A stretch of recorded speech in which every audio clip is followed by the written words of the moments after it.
चमत्कार की कहानी। एक शहर में एक अमीर सेठ रहता था।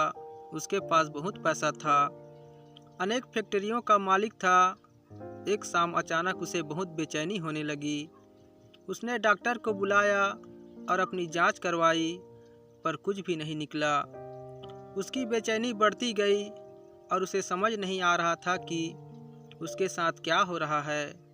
रात हुई, नींद की गोलियां भी खा ली, पर नींद आने को तैयार ही नहीं थी और न ही उसकी बेचैनी कम हो रही थी। वह रात को उठकर 3 बजे घर के बगीचे में घूमने लगा और घूमते घूमते उसे लगा कि बाहर थोड़ा सुकून है, इसलिए बाहर सड़क पर पैदल निकल पड़ा। चलते चलते हजारों विचार मन में चल रहे थे और वह घर से बहुत दूर निकल आया था और थकान की वजह से वह एक बेंच पर बैठ गया। उसे वहाँ बहुत शांति मिल रही थी। इतने में वहाँ एक कुत्ता आया और उसकी चप्पल उठाकर ले गया। सेठ ने उसे देखा तो वह दूसरी चप्पल उठाकर उस कुत्ते के पीछे भागा। कुत्ता पास के ही एक झोपड़ी में घुस गया। सेठ भी उसके पीछे था। सेठ को करीब आता देख कुत्ते ने चप्पल को छोड़ दी और चला गया। सेठ ने गहरी सांस ली और अपनी चप्पल पहनने लगा। इतने में उसे किसी की रोने की आवाज़ सुनाई दी। वह और करीब गया तो उसे एक झोपड़ी में से किसी की आवाज़ आ रही थी। उसने झोपड़ी के फटे हुए बोरे में से झांक कर देखा तो वहाँ एक औरत फटे मैली सी चादर पहने दीवार से सट कर रो रही थी और बोल रही थी, हे भगवान, मेरी मदद कर।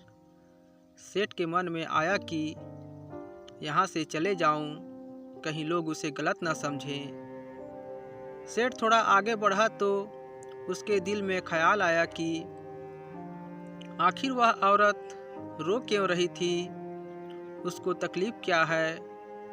उसने अपनी दिल की बात सुनी और झोपड़ी में जाकर दरवाज़ा खटखटाया। उस औरत ने दरवाज़ा खोला और सेठ को देखकर घबरा गई।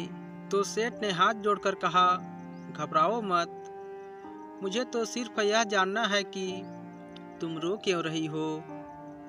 औरत के आंखों में से आंसू टपकने लगे और उसने पास ही एक छोटे से बिस्तर में लिपटी हुई उसकी 7 साल की बच्ची की ओर इशारा किया और रोते रोते कहने लगी, मेरी बच्ची बहुत बीमार है, उसके इलाज के लिए बहुत खर्चा लगेगा और मैं तो घरों में जाकर झाड़ू पोछा लगाती हूँ, जैसे तैसे हमारा पेट पालती हूँ, मैं कैसे इसका इलाज कर पाऊँगी।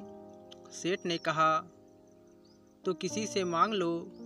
इस पर औरत बोली, मैंने सबसे मांग कर देख लिया, खर्चा बहुत है, कोई देने को तैयार ही नहीं है। उस सेठ ने उसे समझाया, कहा, ऐसे रात को रोने से क्या मिलेगा तुम्हें।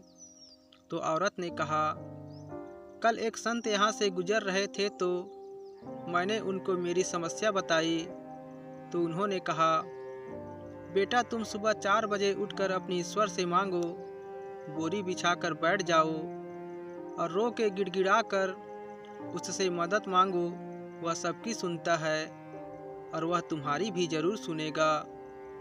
मेरे पास इसके अलावा कोई चारा नहीं था, इसलिए मैं उससे भीख मांग रही थी।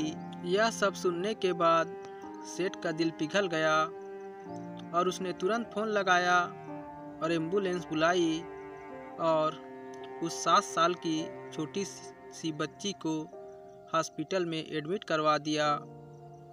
डॉक्टर ने 1.5 लाख का खर्चा बताया। सेठ ने बच्ची का पूरा खर्चा उठाया और उसका इलाज करवाया और उस औरत को अपने यहाँ नौकरी देकर उसे रहने के लिए एक जगह भी दे दी और उस बच्ची की पढ़ाई की जिम्मेदारी भी अपने ऊपर ले ली।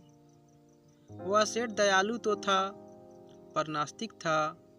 उसके मन में सैकड़ों सवाल चल रहे थे, क्योंकि उसकी बेचैनी तो उस वक्त ही ख़त्म हो गई थी जब उसने एम्बुलेंस को बुलाया था, वह यह सोच रहा था कि ऐसी कौन सी ताकत है जो मुझे वहां तक खींच ले गई। क्या यही ईश्वर है?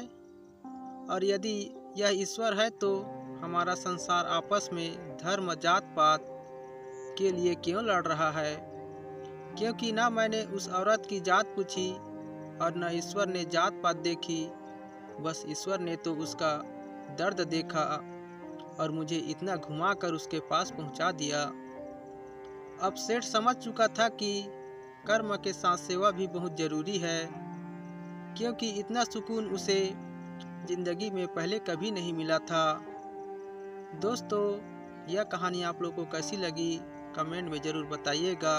इस कहानी को सुनने के लिए धन्यवाद।